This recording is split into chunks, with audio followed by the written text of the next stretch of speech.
in waste management in India and gazing the crystal ball. I would request Mr. Ranjan Mohapatra, Editor-in-Chief, CSR Vision, to please come on the dais. I would also request Dr. Shyamna Mani, Professor, National Institute of Urban Affairs, to please grace the dais. Ms. Sangeeta Robinson, CEO, Enduring Value Advisory Practices. Can you please come on the stage? I took your magazine. Mr. Madhu Sethi thank is you. already here. Really, Can I also now have a lot of request relevance. Dr. Ratna Jain to please come over to the dais.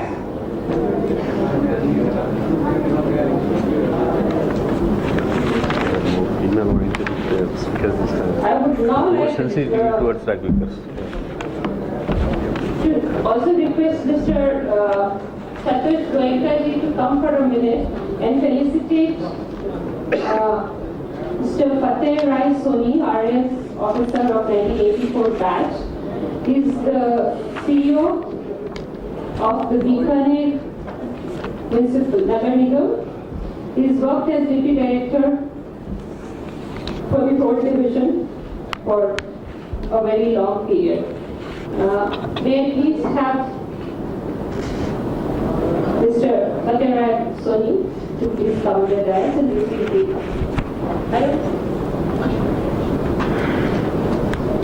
Mr. Fateh.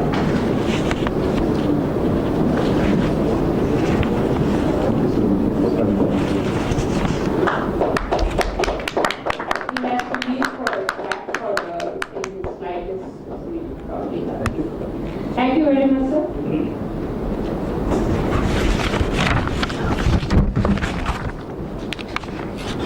India has about 700,000 rat pickers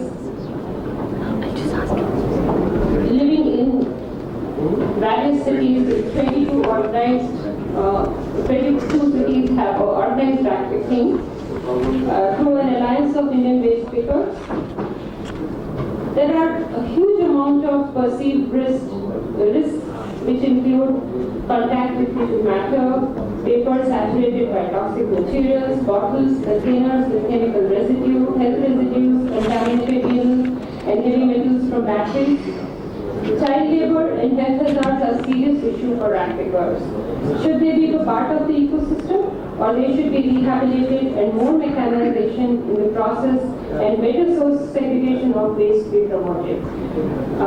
I request Mr. Ranjan Mohapatra to allow a panel discussion in this forum to bring out some answers. Hand it over to Mr. Ranjan Mohapatra. Thank you, madam. Good afternoon, everybody. And considering the fact this is the last session, it has automatically the responsibility of carrying all the accumulated load which has been left behind from all the previous sessions. And I think I am supported by very, very powerful team of panelists who are more than capable of taking care of that. But I believe the theme that is given to us seems to be a very fundamental backbone of our entire system of solid waste management in the country. We had technical sessions, more technology led, and somebody rightly said it's not technology that matters, it's more of a human issue and all that. To just outline the topic that we have in hand, the role of rat pickers in waste management in India. We are going to also felicitate Dr. Bindeswari Pathak today, the man who has been a legendary figure in the country to raise the issue of a section of people who have been destitute for ages. And we have another segment of people in the same segment, that is rat pickers. Now, the theme has to be debated on the two domains. As I am told, rat pickers are there. How do they deal with them? Are they taken care of? Should they be taken care of? Or we can develop a system without rat pickers. It is rightly said that there are many parts of the world we don't have rag pickers. There is no system where rag pickers are relevant. But today in India, we cannot think of or believe a system where we can manage without rag pickers. And I have collected a little bit of information from other panelists. They believe it's not feasible. Now, the question that the panel will deliver it is it feasible or not? If not, till what time? When can it be feasible? Till that time, how do we deal with the rag pickers?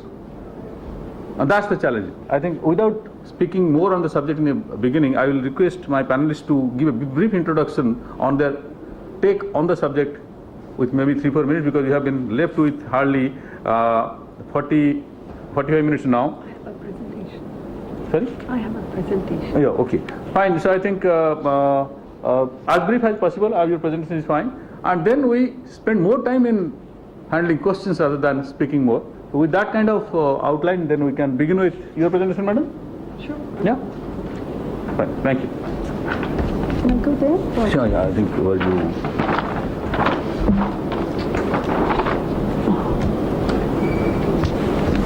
Can I request you to introduce Oh, yeah.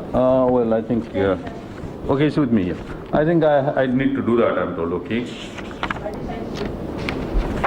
Thank you.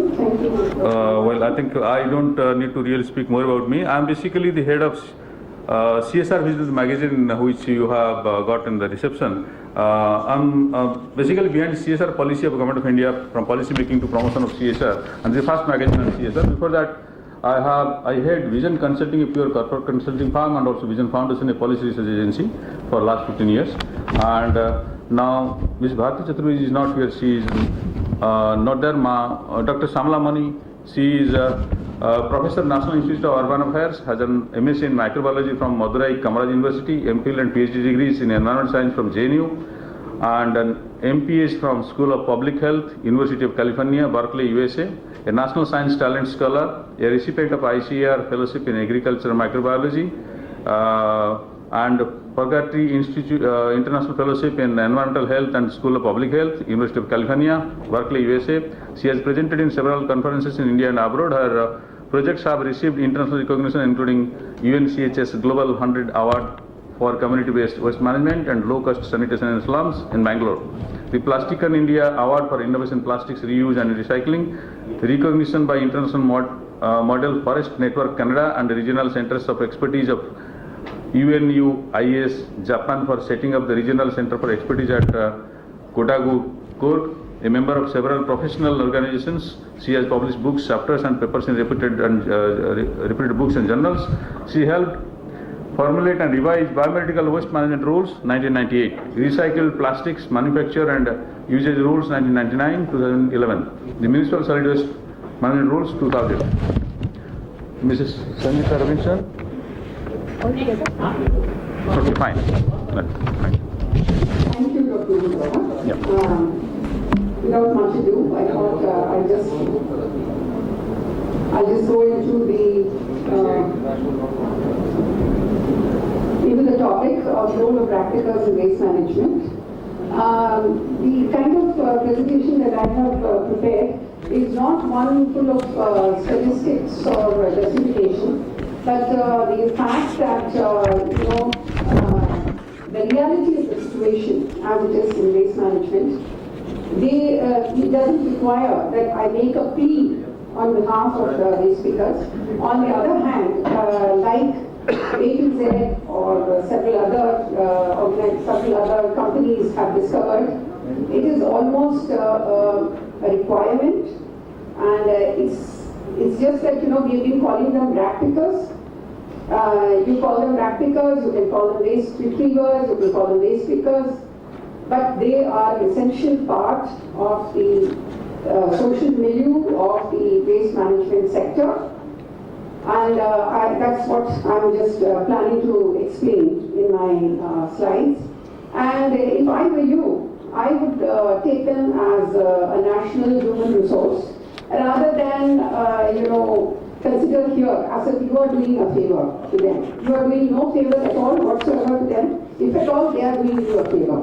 And I can assure you that it will not be possible for corporate organizations who are involved in waste management to carry on without the waste retriever. Who are rat pickers? You mean you didn't know that they are our saviors? They work silently. May I request the chairman to please advise? I'm really getting disturbed, sir. May I have a little bit of silence because it's really distracting me. I'm so sorry. And they work silently and steadily, but they clean up the city's mess, which is not being done by us.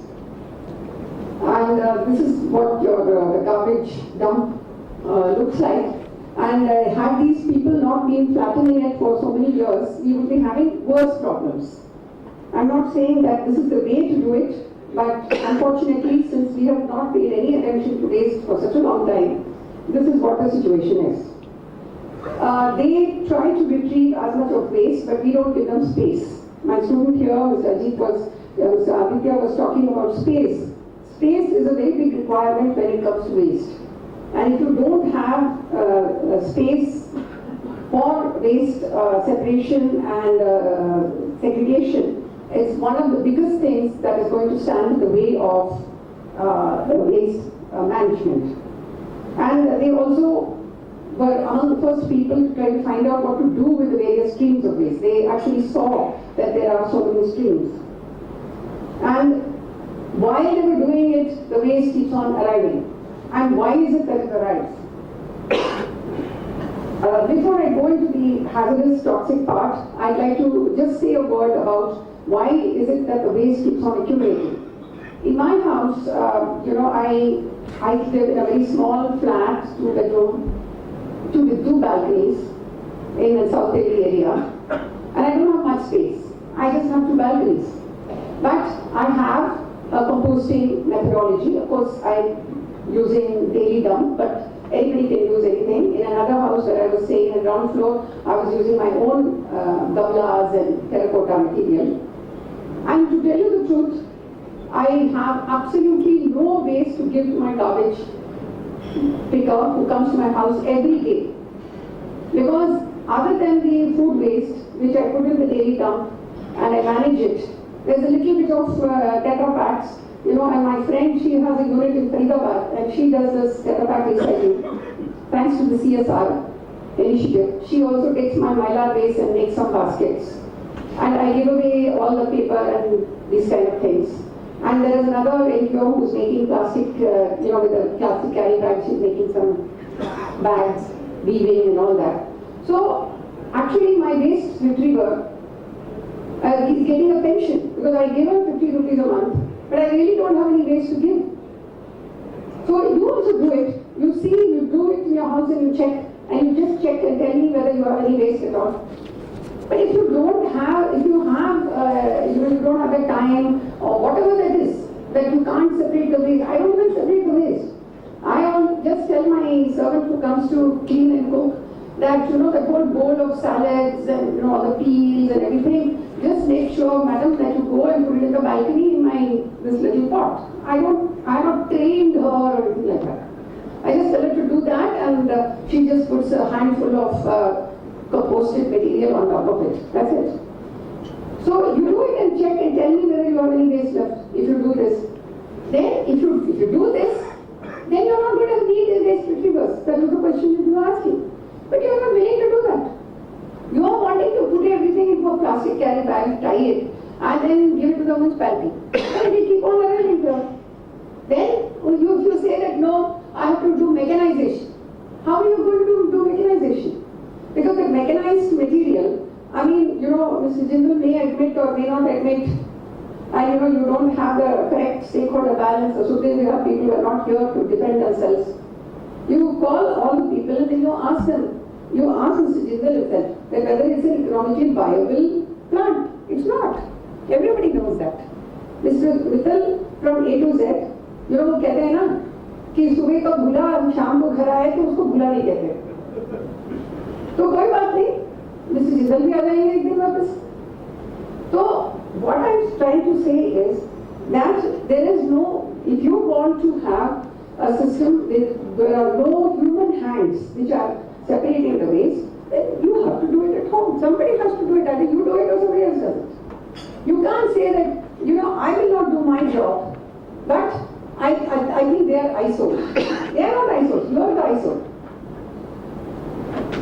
And then of course the toxic, because we just don't separate the batteries, the dangerous chemicals, the hazardous, household hazardous.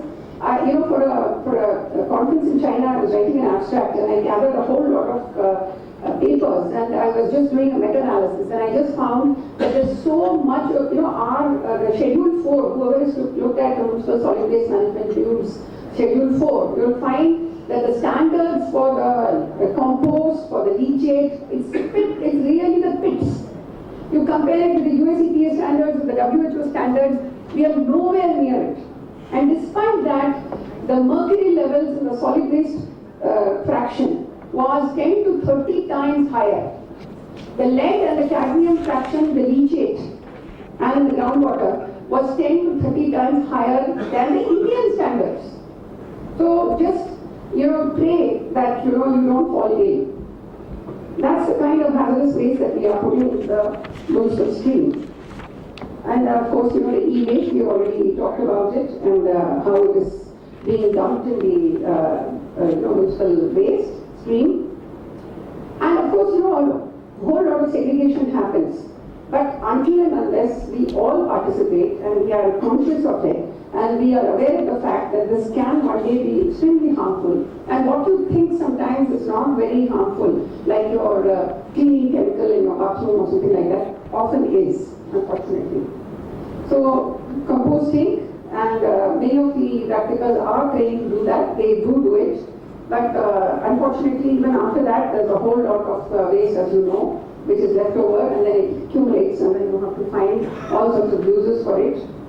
Of course, they also want to break free. I can tell you this much. You go and talk to the practical, they don't want to do your dirty work.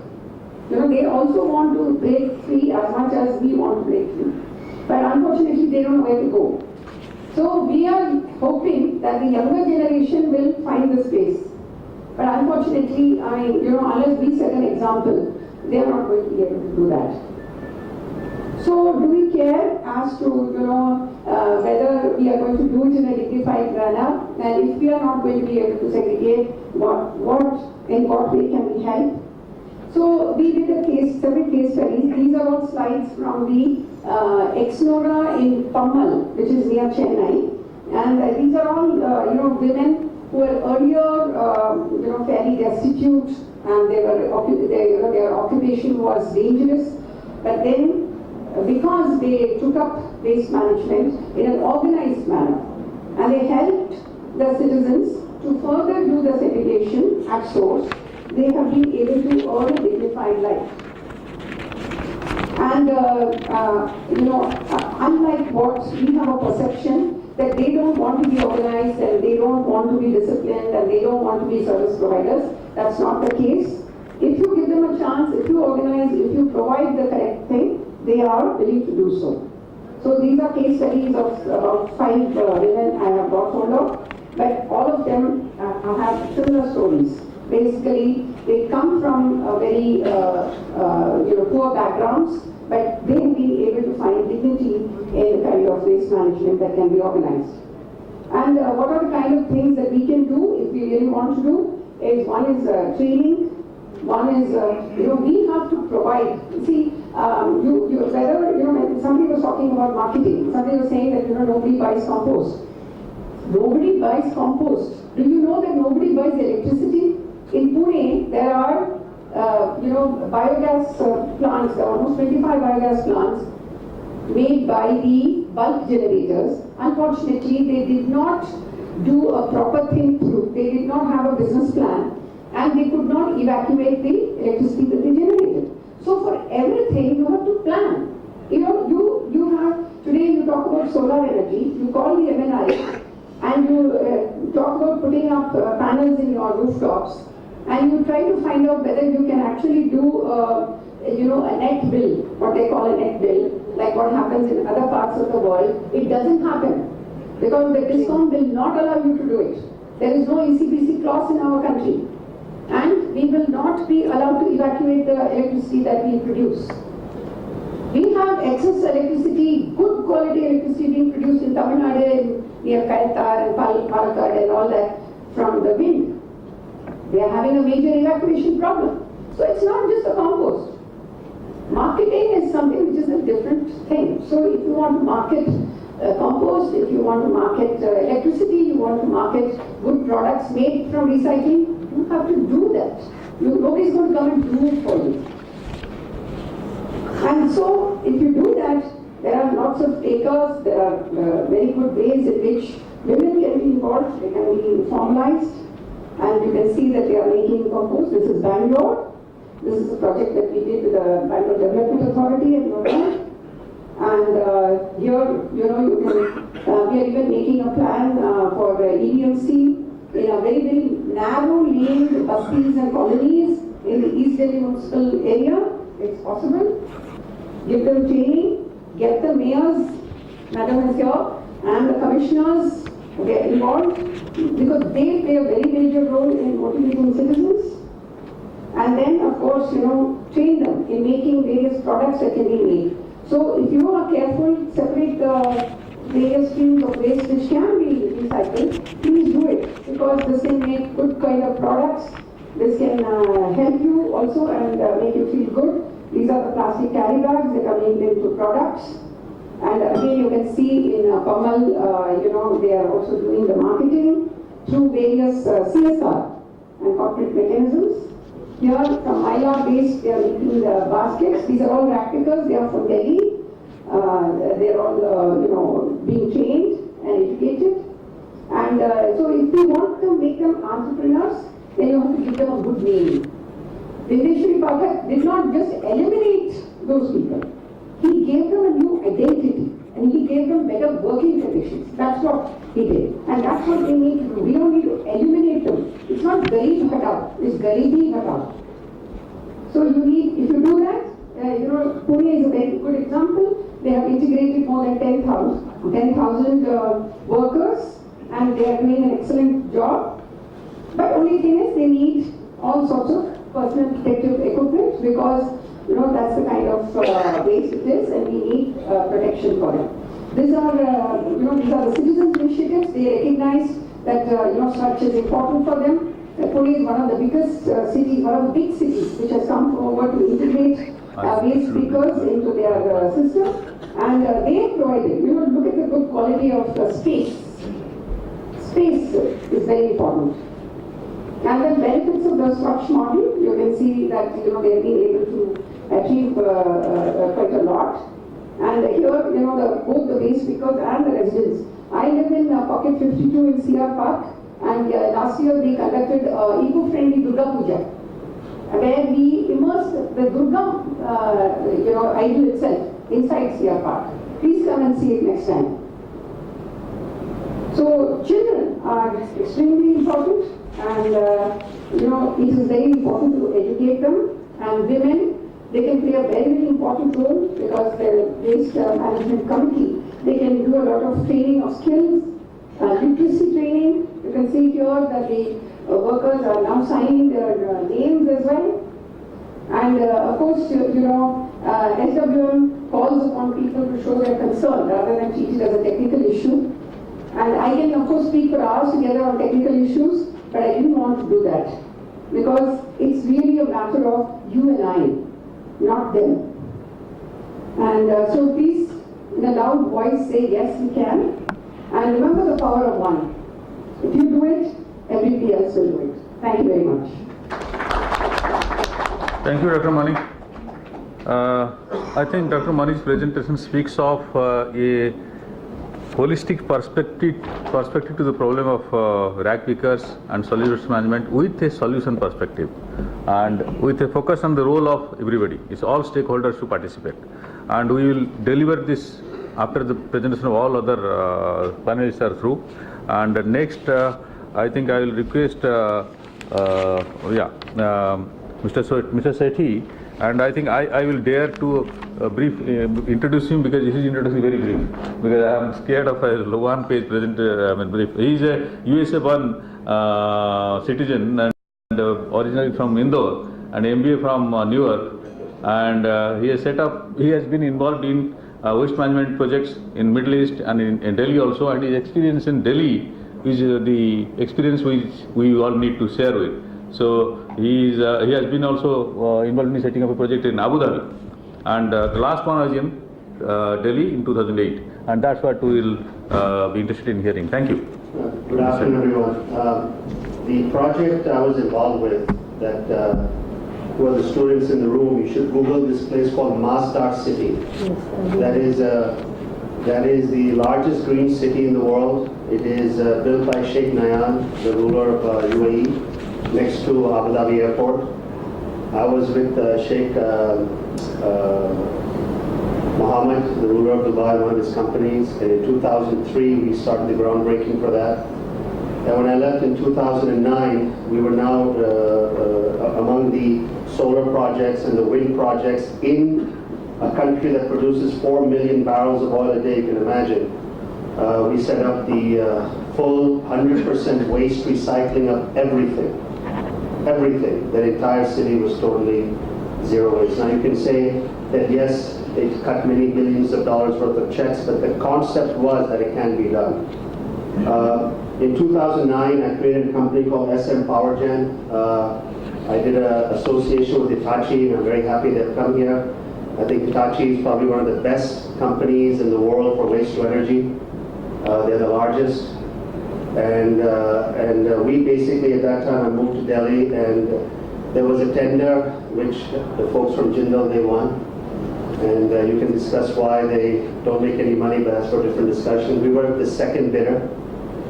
And we tried other cities. The problem, and I understand this is a session on rack pickers, and I'll come to that. The problem with these large-scale projects in India, there's a big shortage of land. You have to build these projects close to where the waste is generated. Try to get 25 acres of land in downtown Delhi or downtown Mumbai or downtown Calcutta or downtown any city, it's impossible. There was a company called Anthony Waste, maybe you know. They did a proposal to the city of New Delhi, we were in the room, that will buy 200 acres of land in a place called Meerut. We will truck all of Delhi's garbage to Meerut.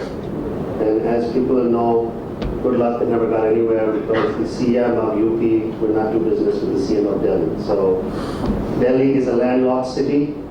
Most people don't realize it. The garbage stays inside. It is now generating 10,000 tons a day. If anyone goes to Chandigarh, you pass a beautiful mountain called Balaswa. It has not become a mountain. I think if there's snow on it, you can call it Everest. In 2010, MCD, or excuse me, 2011, East Delhi Municipal Corporation, when they were divorced, came off the tender to fix Ghazipur. We sent a team up there. We found hundreds of people living on that landfill. Talk about rack pickers and the quality of life. It was amazing. I had a team of Americans with me.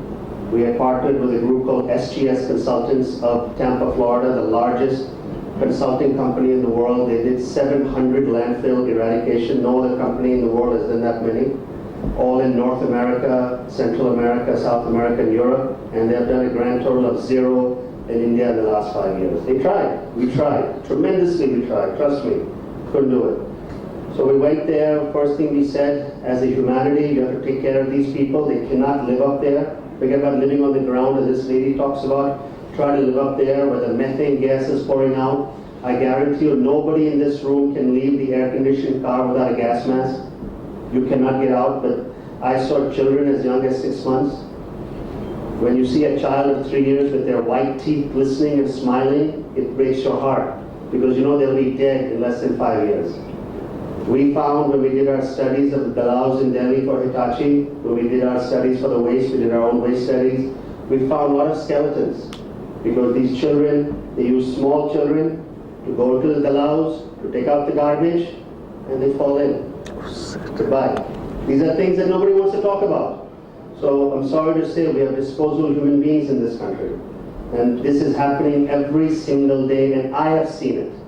So when we were up there on top of Ghazipur for 8 hours, God knows what the American partners were doing, videotaping, and I said, let's get out of here, I don't want to see this. But basically, we said to East Delhi Municipal Corporation that we can basically help you convert this land, which is a massive amount of land, in 10 years to a full usable land. Now, do you know what their committee came back and said we should do?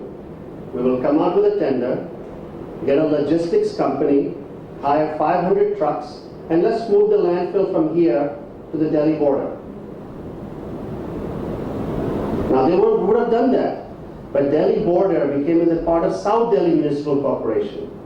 So right before the divorce, they had agreed to purchase that land. And if you go towards the Delhi border, where that Mathura Road, there is a small landfill there. And we saw that. And I said, you're crazy, because the amount of trucks that are going to go through Mathura Road at night, it'll take 10 years, 200 trucks, 10,000 tons a day. Why are you doing this? For what purpose? Do you know the pollution you create? And do you think the people that would live there will not stop you? So we talked to the local MLA there, and of course he said, I'm not going to allow you to do this.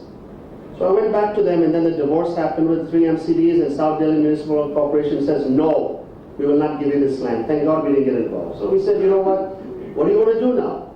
Okay, why don't you do something with this garbage? So I brought the same team that was there. We did a study that from the mine municipal solid waste, from the organic, we can make mulch or compost, like this nice lady was talking about, and from the inert, which is more than 80%, we can make bricks and road base fill. So I gave a proposal that my company would pay 100% of the cost to set up this plant. We calculated the cost at over $200 million. We had funding from private equity funders. That's why there's plenty of money in this business. Plenty of funding is available in this business. There's no shortage of money. Anybody in this room that cannot get a waste to energy project funded, come to me, we will get it funded. And we approached that. And we spent 3 years till finally in 2013, my partner said, enough, stop, get out of this business. So I am no longer in the waste business. Why I've come here? Because my new friend here saw this presentation and said, please talk about it, please talk about your experiences. So I would love to do this business, but unfortunately, we want to do large scale projects. We don't want to do less than $100 million. It doesn't justify for us. So that means the project has to be at least 500 to 1,000 tons per day. Now there's plenty of smaller projects, but that's not a business model we want to get into. But basically, in a nutshell, what we were planning to do, we'll do a mining of the landfill. Now all landfills in the world are the same. Eventually the stuff decays, you're left with a total of inert process. And since SGS did 700 landfills, they had the full technical capacity to do this. And basically the bricks, we did some studies with adding very minimal enzymes. These are the same bricks you can use to make in your home. You know, it's nothing, no technology in that. And basically, we were designing on which type of ring. I'm not a technical person, but there's something called a vertical shaft tail and a tunnel that I don't understand what that was. And that this was not going to be like a brick making plant you see when you go to Agra, where you see these big smokestacks and people killing themselves to make it. This was a fully automated plant, fully Euro 3 or Euro 4 compliant, no emissions, no nothing, fully modernized. And we were still coming at a cost cheaper than an Indian made brick. And basically, we said to the government that in 10 years, we will clean entire Ghazipur landfill. The entire, there'll be no mountain, no nothing. Go to flat land, keep on, and it's not a landfill, it's a dump. You know, anybody knows what a landfill is, and you take a hole in the ground, you put a proper liner, neoprene or whatever, you isolate it, you put everything, then you put the garbage. It was not done. This is a dump. It should not be called a landfill, but you know, people here don't know the difference. And basically, part of the inerts we're planning to use for road-based fill, because a lot of roads are being built in Delhi. You know, all the Dwarka Road and the road to Gurgaon, all this stuff. And we were planning to, as phase 1, conduct a full study. We were going to get IIT Delhi involved as one of our partners to do the study along with us. And then give the field test, give the full testing to them, so at least we know that. Because anyone that's going to invest $200 million of their own money, trust me, we will do more studies than MCD or IIT will ever want. Because if I can't give a return to my investor, it's not going to be funded. And since this was the first project of its type, we wanted to showcase this because we knew that we got this, we get every landfill in India. And this is basically how the testing would go, then the assessment and the monitoring. And basically, you know, there's a huge business opportunity for landfill mitigation, but no one's doing it. These things are just getting bigger and bigger, and now what's happening to cities is that the cities are growing around them, and you just keep on going. And this was, if you see the bottom slide, this is what we proposed to do it. Now just imagine, in Ghazipur today, I don't know who the real estate guys in this room, trust me, the lands go for thousands of crores per acre. The only concern that the people had there is that who owns this land? I said, it's your land, we don't want the land. We'll make our money in 10 years and we'll go. We'll dismantle our plant and go somewhere else. The land is yours. Now, this was offered to them in 2011, 2014. We'd already been, 3 years in our process. But as far as the rag picker concern was, how many, we were planning to employ them. We were planning to train them. We needed human beings to operate, be inside this machinery and stuff. And these are very hardworking people. We interviewed them. I mean, it is sad to see someone degraded. I mean, how many people in this room say, my child should be a rag picker? Nobody. Not even the rag pickers want their children to be rag pickers. Who wants that type of job? How many people who have servants in the room, they want their children want to be servants? Nobody. You want to become IT, you want to be a BP operator, become something, learn English, do something. They all want to elevate themselves. They're human beings. But it is sad if anybody, Okla is the three major landfills here. Okla is the smallest. Ghazipur is second biggest. We went on top of Balaswa. I destroyed my car going up there. It took us about 2 hours circling to go up. There's 1,000 people living up there. Today, there's methane gas coming out. It is pure poison. And this is unfortunately this was the economics that we did. The economics make sense. But this is the whole thing. The government must act. Someone has to make a decision. The tender was cancelled. They didn't think it was viable. We told them it's viable. We'll pay for it. And as of today, nothing. So what happens is, I love reading Hindustan Times, Times of India. Every month they have huge articles.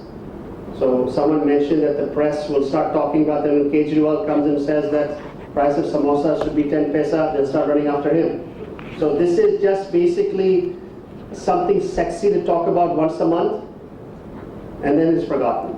And then the rat packers are forgotten, the garbage is forgotten, these people are unnamed and disregarded. So basically we want to take from this to this, and it's possible. Thank you. Thank you, Mr. Shetty. One line which I think none of us can forget out of his presentation is disposable human beings. Do you think anyone of you can forget this line, that disposable human beings we have in this country? Young children being used for a kind of job which makes them close to death, and many of them die. Disposable human beings. Linked to that, the other line that I can dig out of his presentation is the government has to act. Samosa 10 paisa is more important news for the media, but not a disposable human being. So all that problem we are talking of today is a larger holistic challenge today, which is an issue in front of the nation, not necessarily, and I genuinely thank Santoshji for initiating this process where we have many domains getting connected. And I remember talking to her, in 1996 I had been involved in a solid waste management program for UN Global Compact, UN Asia Pacific Center for Technology Transfer for biogas. But that was a model, but that also has capacity. But the challenge today, as these two presentations clarify, is too Himalayan task and in front of a government which is sleeping, more sound asleep than maybe Kumbhakan. Then what do you do with it? Now, I think before I proceed with my kind of little bit of emotion, I have two ladies who are also equally sensitive. Let them speak on their take on the subject, and I think I will request them to introduce themselves a bit, because the long introductions are, I think, not very relevant. Let Mrs. Robinson start and with his self-introduction. Thank you, Mr. Robinson.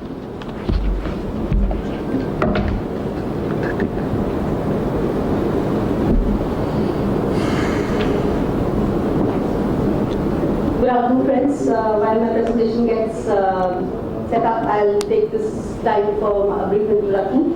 I'm Sangeeta Robinson, the CEO and founder and CEO of Enduring Value Advisory and Practice.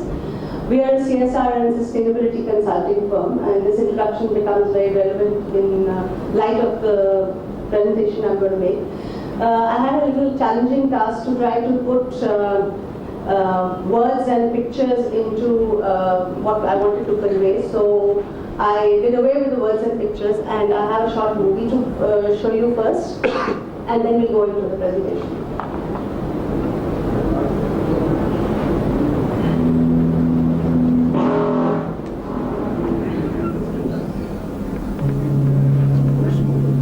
Trash is not specifically an Indian phenomenon. In some ways, it is trash rather than space travel or the microchip that is the defining symbol of the 20th century.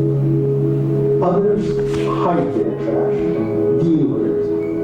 In India, the tradition is to dump it away from it, even if it is by mere inches. And then let someone else deal with it. Waste management in India is, like so much else, an idea whose time will come soon.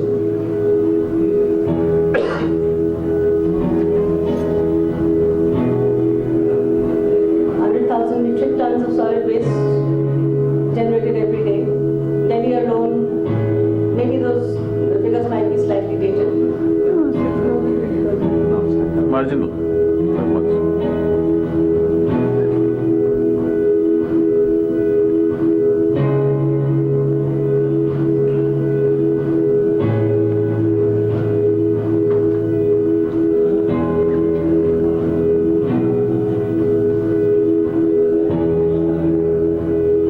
Street corners, along railway tracks, or roadside dumps, one can see them going about their business quietly, almost invisibly. They are the rag pickers of India, and their unobtrusiveness is only partly due to their clothing and tentative behavior that camouflages them with the random shreds of trash that they are sorting through. It is also due to a conscious effort on their part to stay below the radar, for they know only too well as to how they are perceived, at best as a nuisance, and at worst as helpless dogs to be shooed away when inconvenient, and to be exploited whenever an opportunity strikes. सरकार का concentration कुछ areas में, खास करके urban areas में ज़्यादा है और रूरल एरियाज में कम है। वो माइग्रेंट वर्कर्स जो है वे बड़े-बड़े शहरों की तरफ मूव करते हैं अपने गांवों से। जो यहाँ स्किल्ड व्यक्ति आता है उसका जो वेतन होता है शहर में, और शहर उसके लिए हर तरह की सुविधाएं देती है, लेकिन जो अनस्किल्ड लेबरर्स हैं और जिनके पास कोई कैपिटल नहीं है, जिनके पास कोई अप्रोच नहीं है, तो उनको कोई काम नहीं मिलता, तो कोई दूसरा विकल्प न देख करके फिर वो रैंक पे हो जाते हैं। तो काम उसका ये रहता है कि रास्ते में, डस्टबिन में, तालाब में, मार्केट प्लेसेस में, सड़क पे, पार्क में, जो भी पब्लिक प्लेस है, वेस्ट इधर उधर पड़ा रहता है, तो उसमें से रिसाइक्लेबल्स ये लोग उठाते हैं। उसके बाद वो जहाँ पे उनको ठेकेदार उनको जमीन दिया है, जो भी है जहाँ वो रहते हैं, सारा वेस्ट लेके आएंगे। उनके पास मिक्स्ड वेस्ट आता है, फिर वो उसको सेग्रीगेट करते हैं। सेग्रीगेशन में वो प्लास्टिक अलग करेंगे, पेपर अलग करेंगे, कार्डबोर्ड अलग करेंगे, क्योंकि सबके अलग अलग रेट्स हैं, तो वो फिर ठेकेदार को बेचेंगे जो कि कबाड़ी होता है।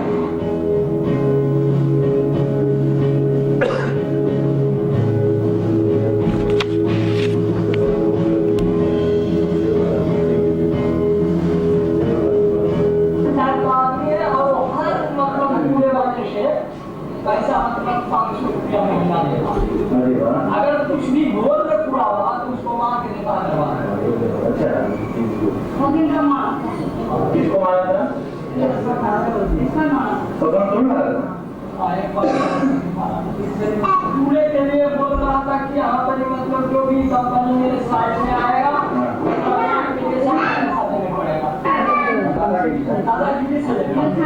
बोले नहीं उसके खिलाफ?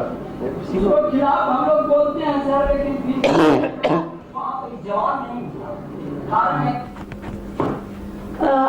that film because I actually struggled with the presentation because I wanted to get the plight of the rat pickers, the ecosystem under which they operate, their helplessness, and the entire value chain. And I thought that this film brought it out very well. So just to go on to the next slide. About 1.5 million rat pickers in India, mainly women and children from the lowest classes of society. Some of it will be repetition, of course, but then I guess that was something expected.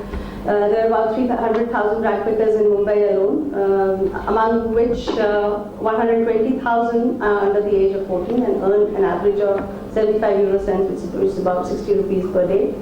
Most of these children cannot attend school because they spend all their time collecting waste. 15 to 20% of the waste in India is recycled by these pickers, and making them the largest informal waste collectors of the country. As far as hazards are concerned, Madhu has already touched upon the kind of hazards, and it's apart from that, it's apart from being dangerous, it's demeaning, destructive. Self-worth is zero, so even if you were to rehabilitate these kids later in life, would they actually have the self-worth after doing such a menial job? Nature of the work is most unhygienic. There are diseases, there are infections, there are all kinds of things they are prone to pick up. It's a concrete manifestation of every right that we try to propone: right to education, right to a decent living, right against exploitation. I think it just nullifies all that we say in these fancy contributions about what children in our nation should be like. Despite rat picking and scavenging being one of the prohibitive processes of employment of children under the Child Labour Prohibition and Deregulation Act 1986, we all know that it continues unabated. In 2001, waste picking was included among the hazardous occupations banned under the Child Labour Prohibition and Regulatory Act, but apart from that, very brief mention has been made of rat picking in terms of rat pickers with respect to child labour.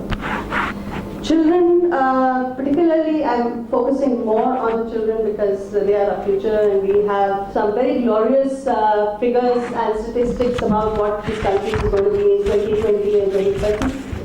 But if we actually look at, many children start doing this menial job at the age of 5 or 6 when they should be in nursery school. Most of them never even attend school or have any formal education. So there's little chance of them being able to do anything else for the rest of their lives. Most cases, children work for middlemen who takes the major share. So that rupees 60 also looks like a very far-fetched figure. That's probably what the adult earns, because the children surely don't earn that. And what they get is pittance. A short one again. I couldn't help but sorry.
struck me very, very intensely in this film. One was when the child is getting some kind of an entertainment in that truck which he tries to climb. And the other bit is that after selling his day's whatever collection or whatever, he takes away some books. Yes. Yeah. So, is this what we want for children of our country? The kid shown was about probably 9 or 10 years. So as per the 2020 estimates, he should be around 17, 18 in 2020. Should have completed his class 12. Should be ready for some kind of skill training. But he wouldn't have ever gone to school, right? So when we are estimating India to be be supplying the world's largest percentage of workers, are we planning to supply rag pickers and scavengers? Or are we actually planning to supply some skilled workers? Just to reiterate the need for skill development, Mr. Jitin Prasad at a recent seminar in Lucknow mentioned that only 15 to 20% of the total 80 lakh people who join the workforce every year in the country are actually able to get jobs. Nearly 93% of the total employable population is untrained, which is a matter of concern for the nation. So if India can't employ our own people because of lack of training and skill, you think other countries will? As far as children out of school, the happy news is that we're number 4 from the bottom, with 1.67 million children out of school, and fourth only to Ethiopia, Pakistan and Nigeria. And ironically, we are a G20 nation. A CRISIL report says that India will become the most populous country by 2030. Sorry, that's 2030. We will also be the largest contributor to the global workforce. If India's working age population is so-called demographic dividend is productively employed, India's economic growth prospects will brighten. Now this is all hypothetical. India can create jobs in the scale required on a sustained basis only with changes in its policy frameworks for education and workforce management. If the current trends in India's labour participate, however, if these trends continue, unemployment rate will also continue with the bias towards high-skilled labour. Creation of jobs for low-skilled labour would continue to dominate. Its workforce will remain a challenge. Closing the skill gaps of qualified workforce will be critical, as India depends more on human capital than its peer countries that have similar levels of economic development. Workforce will increase the most in states that are poorest and offers the lowest employment opportunity, and hence all these problems that we're talking about will only be compounded. Creating jobs for swelling workforce in these states will be a major challenge. Labour skill mismatch and shortage would adversely impact India's economic growth and wage costs. India would have to bear a great fiscal burden to support its unemployed. So from the CSR angle, unfortunately there aren't enough corporates here, but of course there are lots of us who influence this domain, including enduring value. I think we have a huge opportunity of being able to skill people who have been for years been in the lowest of professions, and bring the entire lot up so that we see a brighter future for ourselves. Thank you. Thank you, Mr. Vishnu. Well, though the time, this is the last session, the time is a constraint, but the passion and the involvement of the speakers, I didn't feel like cutting them short. But the fact remains, we have Mayor of Kota. I think she's already introduced you all. Later her presentation will be over. Then I think I will like more of participation, because the raw material that has been provided is quite valuable. So we will do the debate on that rather than our presentation. Please, Ms. Mani. Yeah. Oh, sorry.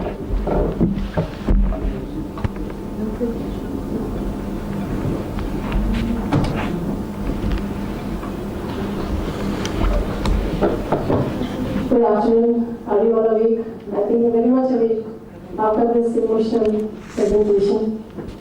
And this is very much true, because I'm always in the fields. I'm not able to speak also. It's really painful. Shame of India. मैं हिंदी में बोलना चाहूँगी क्योंकि कुछ बातें आपके साथ share करना चाहती हूँ, मुझे अपने हिंदी में ज़्यादा अच्छी लग सकूँगी। मैं अक्सर फील्ड में रहती हूँ, मैं आपको 2 एग्जाम्पल देना चाहूँगी। एक दिन मैं शादी में गई, एक शादी में नहीं 13 शादी में, एक ही रात में 13 शादी मैंने अटेंड की, करीब 20 किलोमीटर डिस्टेंस पे। और बहुत अच्छा डेकोरेशन आजकल लोग शादी में बहुत खर्च करते हैं, आपको बहुत सुंदर डेकोरेटेड, बहुत अच्छा खाना और बहुत सारे डिशेस। और सुबह में वापस 13 शादी में फिर से गई, और जो सीन था मॉर्निंग में, सारा डिस्पोजेबल इकट्ठा करके बच्चे लोग उसको धो रहे थे, और जब वो धो रहे थे तो वो गाय और सुअर उन्हें घेरे हुए थे। सारे में 13 शादी में वापस गई, और जो बड़े बड़े लोगों ने शादी की थी, मुझे इच्छा उनको दिखाऊं आकर। तो basically this is India, such a diverse country. और रैग पिकर्स, एक और एग्जांपल देना चाहूंगी। I went to a school few days back, उनको गेम्स स्पोर्ट्स का सामान जो नगर निगम की ओर से आता है उन्होंने देने गई। It was a girls school in कच्ची बस्ती area, and I just asked them कि कौन लड़की फर्स्ट आती है, तो there was a girl hiding behind. तो वो बोली कि टीचर ने बोला आगे आओ, तो वो फर्स्ट आती है बताओ, but she was so much shy, feeling shy to come out. मैंने उसको पूछा क्या करती हो, तो उसने कहा मैं कचरा बीनती हूँ। And she stood first in the class. मैंने उससे पूछा तुम क्या बनना चाहती हो, she said मैं डॉक्टर बनना चाहती हूँ। तो I mean to say they also have dreams, and the way we treat them, they are just underpaid employees of unorganized mafia, the mafia word we were using. We have to stop it. Basically, we need convergence of all the national programs. There was SJSRY. We can train them, we can train their parents. और ज़्यादातर ये छोटे school जाने वाले बच्चे होते हैं, और उनके पेरेंट्स को we can train them, and जो practicals they are more than 15 years of age, SJSRY में उन्हें ट्रेनिंग दी जा सकती है। उसके अलावा सरकार की बहुत सारी योजनाएं हैं जो एम्प्लॉयमेंट के लिए उनको ट्रेन कर सकते हैं। उसके बाद there is RTE. In the right to education, it's an act. If at all there is a rag picker, a young boy less than 14 years of age, boy or girl, the teacher has to be punished. तो उस teacher की responsibility होती है कि उस area का हर बच्चा school जाए, ये उसकी रिस्पॉन्सिबिलिटी होती है। It's an act, she need to be punished. तो these all there are so many government schemes. ऐसी बात नहीं कि गवर्नमेंट सो रही है, government is not sleeping, they can just make the laws. We need to, your tribe, we are, as you said, we are a social worker. So, if we are social workers, we need to implement these programs and introduce these programs to these people. And the rag pickers are selective also. Bin ke literally अंदर घुस जाते हैं वो लोग, and they try to pick up, they have a stick with them, and they try to pick up only the polythene bags. So, better we ask the people to stop using polythene. Secondly, if business B2B, we are talking the conference about B2B.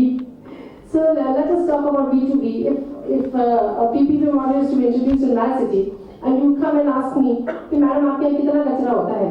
We are telling 300 tons, 400, 100 tons, whatever. But do we know how many tons we are producing? Because these unorganized people, they are taking away the cream. सारा मलाई तो मर ही जाएंगे। अगर आप industry डालेंगे तो आपको क्या मिलेगा? We do not know how much people are involved, who are the informal stakeholders and all. The total chaos they are creating, and we need to stop them. Thank you. Thank you, madam. I think we had a very reasonably good cross-section of ideas and problems exposed to all of us. Now, I'll try to give a framework for analysis, and then I think the discussion can happen. I think all of you are equally involved as much as I am. In this domain of solid waste management, specifically with reference to rag pickers, if I sum up the presentation of all the 4 eminent panelists, I would like to divide them into 2 essential domains. One, when we don't have the system of rag picking, the whole domain is out. Is it possible? There are many other countries in the world, they don't have this entire system.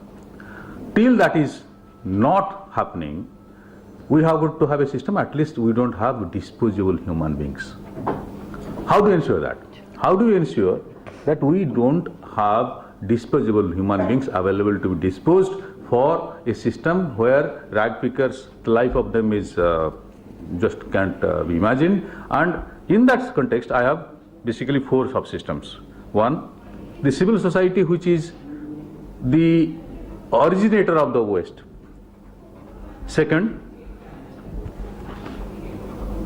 the government who has to come out with policies and regulations which can at least make the life of these rag pickers reasonably tolerable.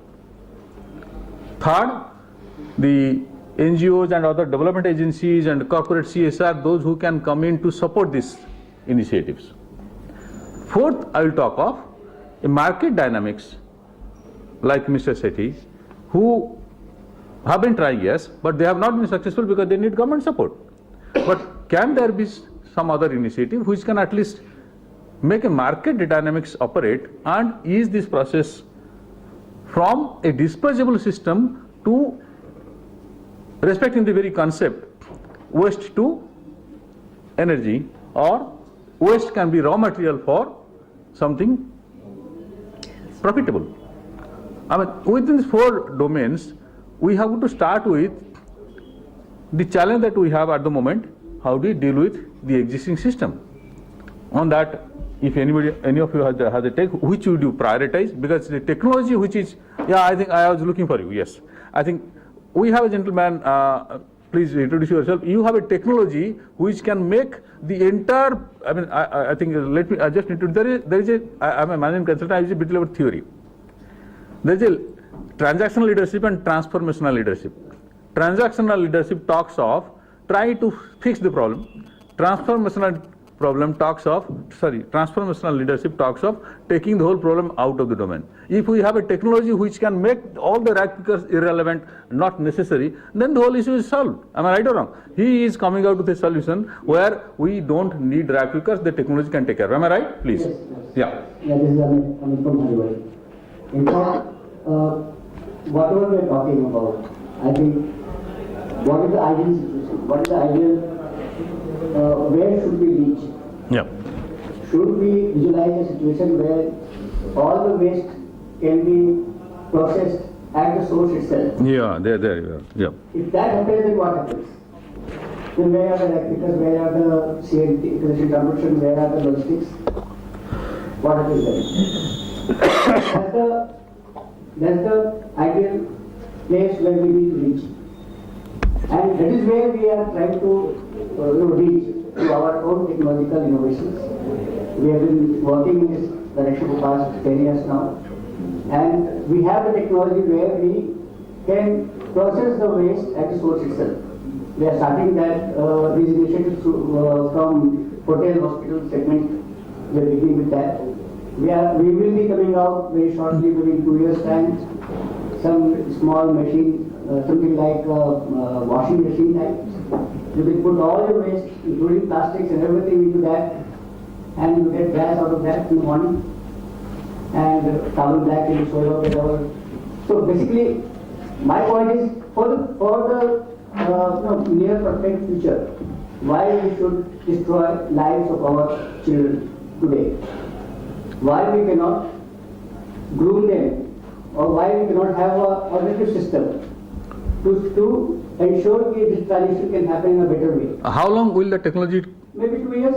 Only 2 years? Maybe 2 years. Do you have a presentation to present that here? No, we have already given the presentation in the morning. Okay. But my point is, today, even let's say, forget about this technology. Today in India, 70 cities are covered under various government-funded projects. GNRM these funded projects are there. Now, where CNT, collection corporation from the house, door-to-door collection is happening. Now, if door-to-door collection is being done today, where the question of any waste coming on the road should be there. There is a question of implementation, it's a question of enforcing and enforcement, it's a question of local bodies to enforce that anybody who is found throwing the waste on the street is liable for punishment. So basically it's a question of enforcement, it's a question of ensuring that this role of action. It will take some time, yes. It will take some time, yes. So basically today, even in 70 cities, I can guarantee if things are implemented in the right format, door collection are happening in the right format, there is no need for replicas at all. Fine. Any of you have question to this? Door to disposal rather. Door-to-door collection of waste. Door to disposal, D2D means Yes, door to of course. disposal. Yes. Do to D2D. Door to disposal. Okay, yeah. Just before the question, you had asked if we would like to. Yeah, yes, Yeah, so no, actually before you opened the floor to questions, you had asked if any of us Yeah, would yeah, like how to do make this? a closure. So clearly we all understand that this is not something that's going to get solved overnight. But the emphasis from my presentation was that surely the children don't need to be involved in this. So I think as a first step, if we can work towards getting the children out. And I was happy to see that Nitin Gupta also spoke about retraining the same people. I mean, we're not saying do away with their livelihoods, we're not saying make them unemployed immediately. Today they are handling dangerous waste without even knowing how to. So can we come together and maybe continue many of them in the same sector, but at least teach them how to handle various kinds of waste. So if there are people who are dealing in e-waste, can train them into handling e-waste or biomedical waste and so on and so forth. There's a whole lot of manpower that's required in the same sector. So the idea is to be able to upskill and train these people to be able to, so that at least they're not exposed to the kind of hazards and the bad conditions that they live in. But surely the children don't deserve this kind of a future. इसके लिए madam मेरा निवेदन है act में municipal act में Yes. State में Is it legal that children can walk like this? Children, nobody can touch the garbage. It is illegal. Basically. इच्छा शक्ति की कमी है उसको लागू Mr. Robinson, can It is illegal. floor is open. Let's make a He's the comment. moderator, Okay. not league. One thing. Basically, एक missing link जो मैं previous session में बात हो रहा था, it is lack of collaborative approach. We have lot of activities positively happening in isolation, with tremendous potential for making collaboration and making better impact. That's not happening. As she rightly said, see, somebody is technologically sound in terms of waste management in a specific area, but the other people are also not aware of. So at least Santosh ji ka jo initiative, this is at least helping that possibilities for collaboration happen, and that I think we should take as a major outcome of this. Please, now this is for you. Santosh ji, पहले तो आपका शुक्रिया. A big round of applause. I'm from the media. Okay. I'm just asking a small thing. मुझे ये panel से ही लग रहा है कि काम बहुत हो रहा है. काम बहुत हो रहे हैं. हाँ बट वो बहुत टाइट कंपार्टमेंट में और चल रहा है. कंपार्टमेंट्स में हो रहे हैं. Right. एंड नोबडी नोज कि दूसरा क्या कर रहा है. जब तक कि उसकी नेटवर्किंग और प्रॉपर लॉ नहीं होगा. Right. Not the municipal, I am not saying municipal तो लास्ट डोर है मेरा, जहाँ पर वेस्ट मैनेजमेंट डिस्पोजल होना है और उसकी इनिशिएटिव में होना है और उसकी क्लोज मॉनिटरिंग में होना है. सबसे पहले लॉ सेंट्रल लेवल पर, ताकि रैक पिकर्स एंड अदर्स का उसके अंदर वेलफेयर और वेस्ट मैनेजमेंट B2B, सेठी साहब ने जैसा कहा, beautiful. I want to meet you separately also. I am impressed. It's a feasible model. जो बातें आप लोगों ने कही, आप लोग बहुत अच्छा कर रहे हैं.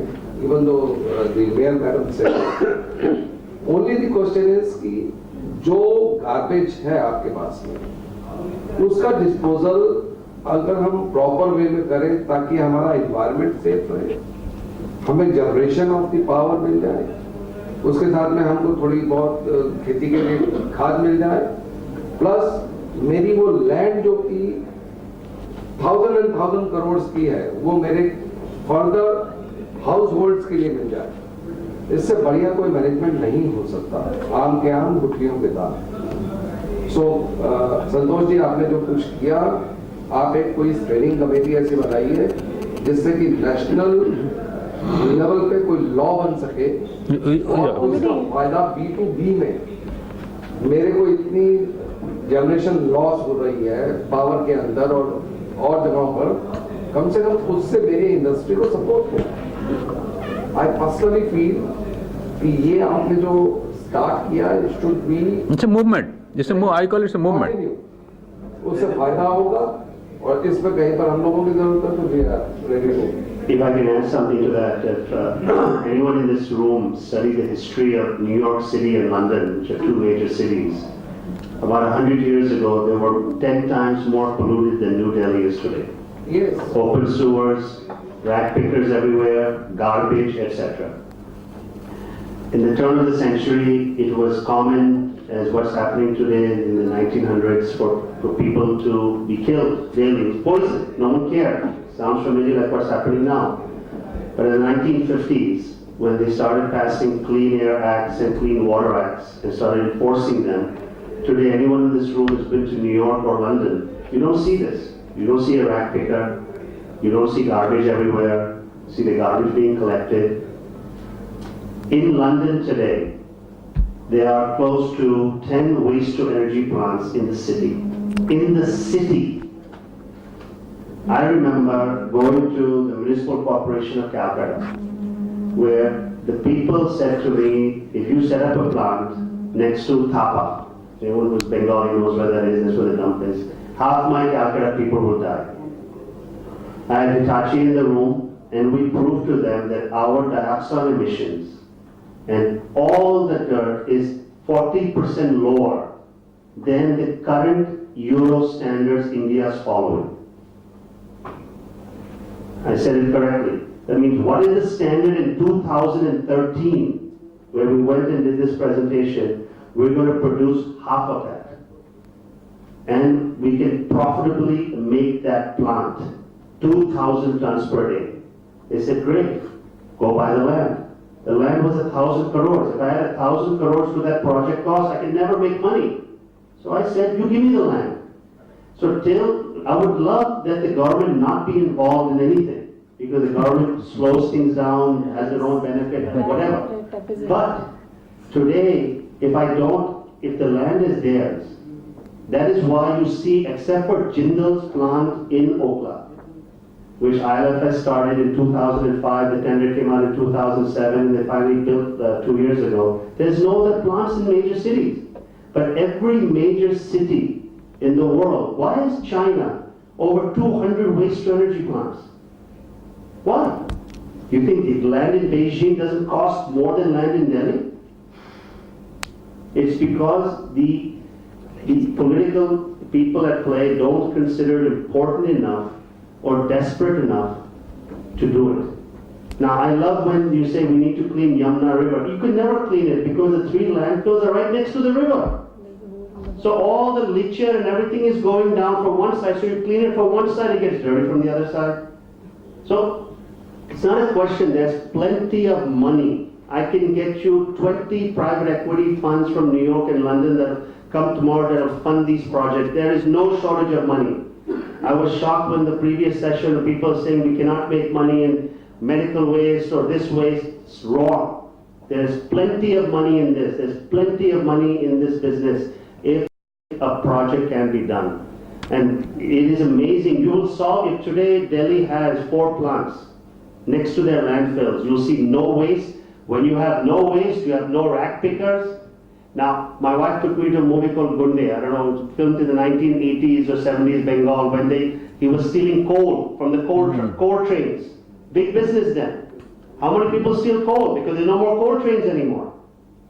So if you take away the source of their product, there's nothing to sell, they won't do it anymore.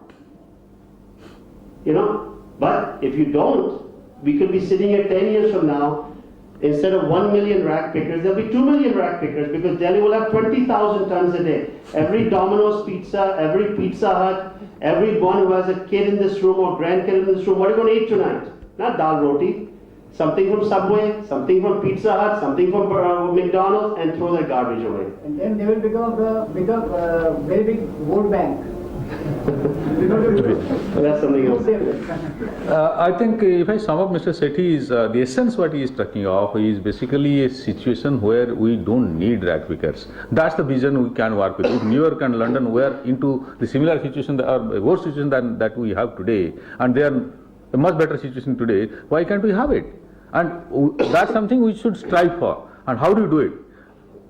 That's possible only when there is a political will. As it's already stated. How do you get that political will happen? A movement. Okay. Oh.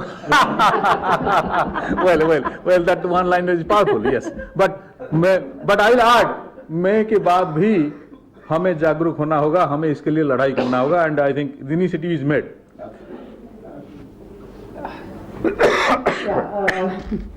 I'm really sorry to be in this room. all I can say. I'm really, really unhappy that I'm in this role. Because, you know, to really wish away some people who have been managing your waste all this time and saying that, you know, you don't need them is just ridiculous. And you have had any number of examples of where you have tried to burn India's waste. Please go ahead and challenge any number of plants in the country and show me how you're going to burn the waste. It just won't burn. I'm telling you that it is, I have done, you do the same thing what I did in my house. And tell me if you don't have just maximum amount of wet waste. If you're going to spend more fuel in drying it and then, you know, trying to burn it, I don't know how that's going to happen. If you're at least going to have, you know, a plan of action for, and you know, this person from Haribari, I mean, even the rag picker knows that waste consists of so many different streams that it cannot be just put into something. I was about to say this. And you know, even the rag picker who's uneducated knows that. And you know, you're speaking to people who know what the composition of the waste is. You cannot put plastic and wet waste and everything into something and then say that some gas will come out and then you will have poisonous slurry, and then out of that poisonous slurry, I don't know what you're going to make out of that. Would you like the child to become a director? No, we are not talking about that. Mr. Govind Gaur, Mr. Haribari, I think that's what you should be called, in fact, the Haribari. Yes, we are Haribari. When you were speaking, I did not interrupt. Yes. And the chairman has not given you permission to interrupt. Madam, can I So I don't think it's fair for you to interrupt. Madam, let me sum up. I will give a midpoint. I have said about the vision of possibilities and how to do it. The second part is, till you reach there, you have got to take care of the people. Sir, one more thing. I think we have already demonstrated technologies where all kind of waste, and I can insist, all kind of waste. We are all technologists. I am from IT Delhi, my colleagues from IT Mumbai. We have been doing research on this technology for past 10 years. We have got certifications from the Pollution Control Board and many other Pollution Control Board. We can demonstrate to you, you come to my plants. We have got 2 3 plants. We can put all kind of waste, plastic, paper, biocombustible material, everything, and we produce gas. We produce carbon black. Fine. I think this matter is settled that till we have that situation which we have in New York, London, and whatever, we have to take care of the people. They are human beings. They are our own children. We don't want them to be suffering. Fine. There is no dispute on that. Madam wants to say something, and then I like to close. I think we have to close. The time is off. At least we are educated people. We should concentrate on first 2 hours, that is reduce and reuse. At least we can do that and train others to do that, especially children. Reduce and reuse. These are the important things. Right? Okay. Thank you. Madam has given this to reduce and reuse is something which can help the whole problem of solid waste management reduce to the extent possible. Now to sum up, we have got to appreciate the fact that in a country like India, as maybe the madam is expressing her doubt, and all of us, we don't believe that after May suddenly the whole law will change and everything will be sorted out and lakhs of tons of garbage will be processed and everything will be over. We have got to work on the fact that till that time our system of solid waste management should be more human, and the people who are already involved, the children who are involved, can be taken care of, and the technology available can also help them to improve the existing process. In the meantime, we work on as aggressively as possible, as fast as possible, to see that we quickly go into the level of world standard where that we deserve. I mean, as a developed country or developing country, fast developing country, we deserve that. Now, to make that happen, what all we should do, I think the concluding session I would like to focus upon the action plan from now on, how to go proceed and achieve what we want to achieve. And as madam says about, there are a lot of schemes available of Government of India schemes for benefiting the rag pickers, their employment and all, they are there. I mean, the synergy, convergence and all the other policies are we are all familiar with. But the fact is, how effective is it to make this convergence happen, and why it is not happening? There are a lot of challenges. And corporate India is coming today under the banner of CSR to do. But how many corporates are really coming in? I mean, I was having a meeting with a member planning commission this week itself, and they said, well, why there are so many list of projects and why corporates are not free to do whatever they want to do. There are a lot of issues under the CSR domain also.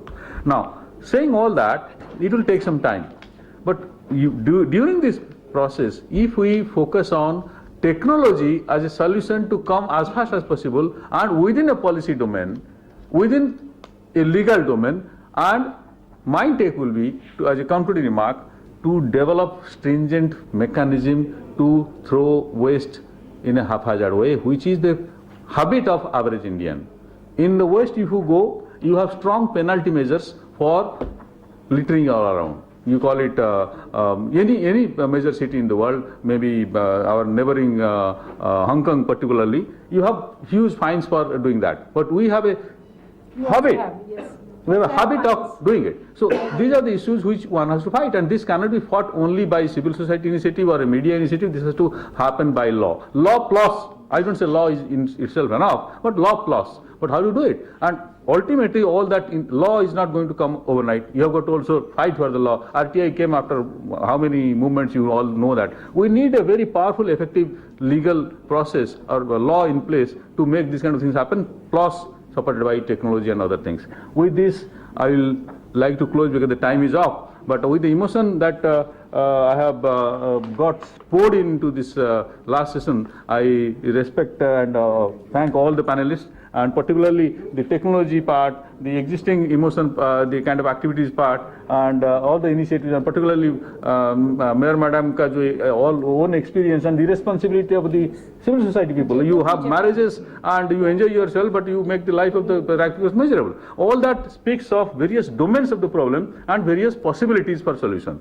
And I think if you have provided this panel has provided a kind of possible solution for the future, and that I think the best take to go with. Thank you. Thank you all. Thanks all.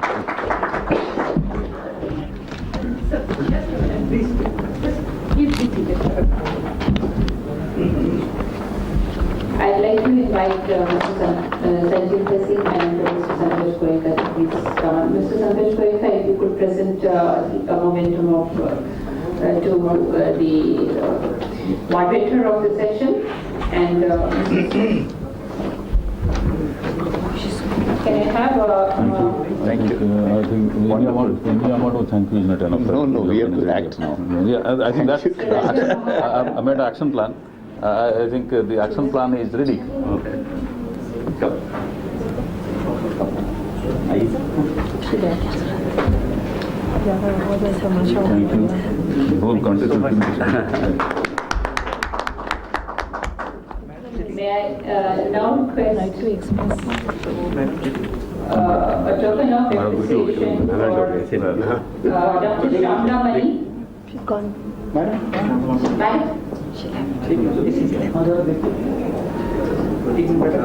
I think we made her upset.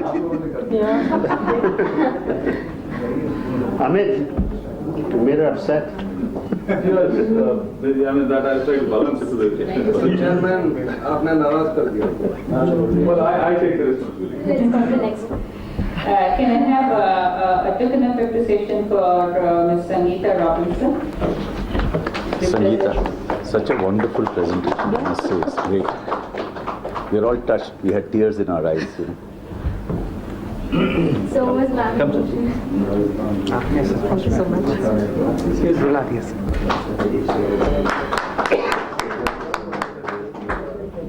A small token of appreciation to Dr. Ratna Chen by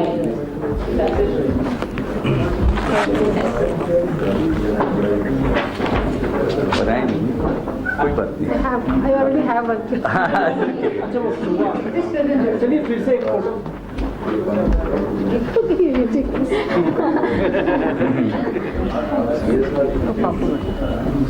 Ratna जी आप ऐसे मौके पे आए हैं, हमारे लिए तो बहुत ही बड़ा एक Thank you. Thank you, sir. may I now request Mr. Madhu Sethi to accept a small token of felicitation. आप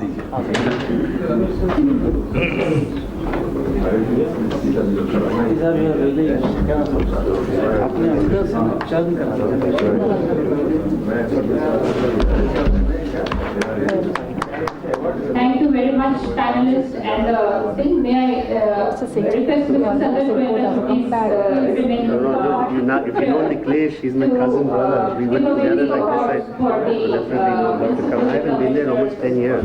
Yeah. From various states who have come, various cities who have come all the way, who have done some wonderful I swear work. the frustration is so much. And I say from that, those are my friends there. Can we call upon the municipal commissioner of You're the Patni? mayor. You say I don't have the Is money. he still around? We don't need your money. We have municipal commissioner But you Bhopal. understand? His company, Amit, my company is funding it.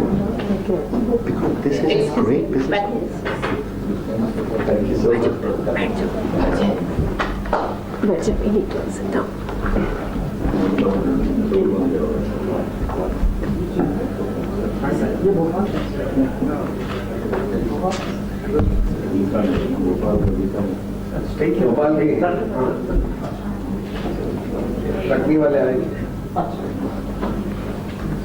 We don't seem to have we have a municipal commissioner of Shivla.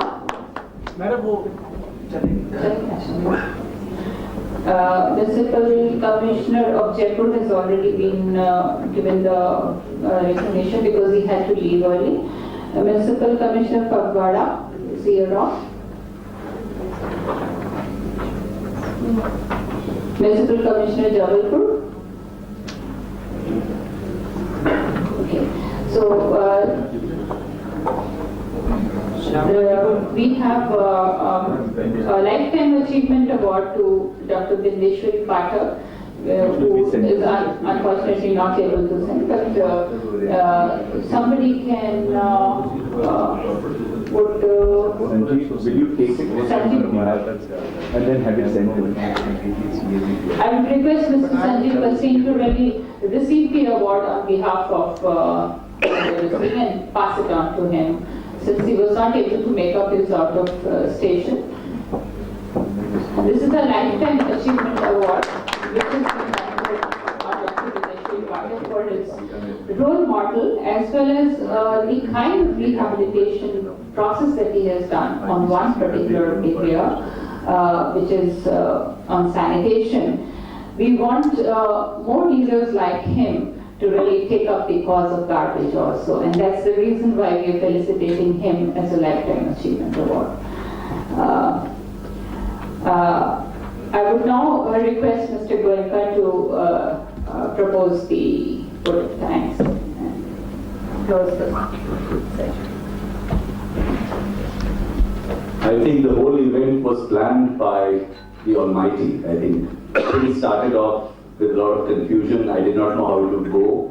But one by one, right from the booking of the space with my good friend Sunilji and so many other people, they just came in place. And I think words are just not enough. I would not say sponsors, I would say partners. Everybody who has come here is a partner, a friend. And I think a big, big thank you to all. It has been a great learning session. And for me especially, because I intend seriously to take this issue of waste management. Next is water. I want to take this up. Thank you for the Japanese team that has come from Hyderabad all the way. Thank you, sir, for coming here. We are honored. And what I want to say is this is just the beginning. I mean, this is just a taste of what can happen spontaneously. I'm a very spontaneous person. I think the biggest religion is spontaneity. What is where you don't have to make up, where things well out automatically. The presentation of panel was so good. The speakers were so spontaneous. And even if some is upset, I think it's our duty to make them feel comfortable. I'm sure we will appeal to Dolly ji to even talk to. Nobody should go in with, see, whatever might be our differences, we want to make this as an action point. There are points of view people feel very strongly about. But I think we have all got to solve it. And I think after May, we'll even try to see whether politically we can use our connectivity with the people in the press and media, and that is where Sunilji has offered that. Whatever is needed, we'll make a steering committee and we will put it out in the right perspective. I'm sure, see, people in government are reasonable. It's not that they're not reasonable. We can appeal to them. And if we show them the type of benefit to the people at large, I'm sure they will do what we want them to do. With that, I won't take more time, but please stay connected. There is a pledge sheet which is there on your table. Try to fill up as many as you can. Send it, be connected. From henceforth, as I told you, you are all connected with this community. We are the news generators.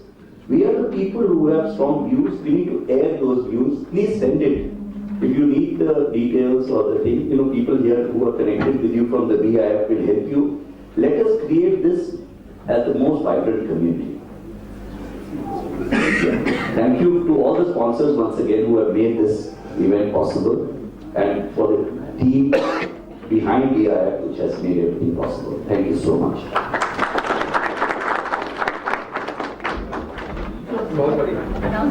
Ma'am if you can send me your details, मैंने आपका card दे दिया. Okay. So I have to see Raja.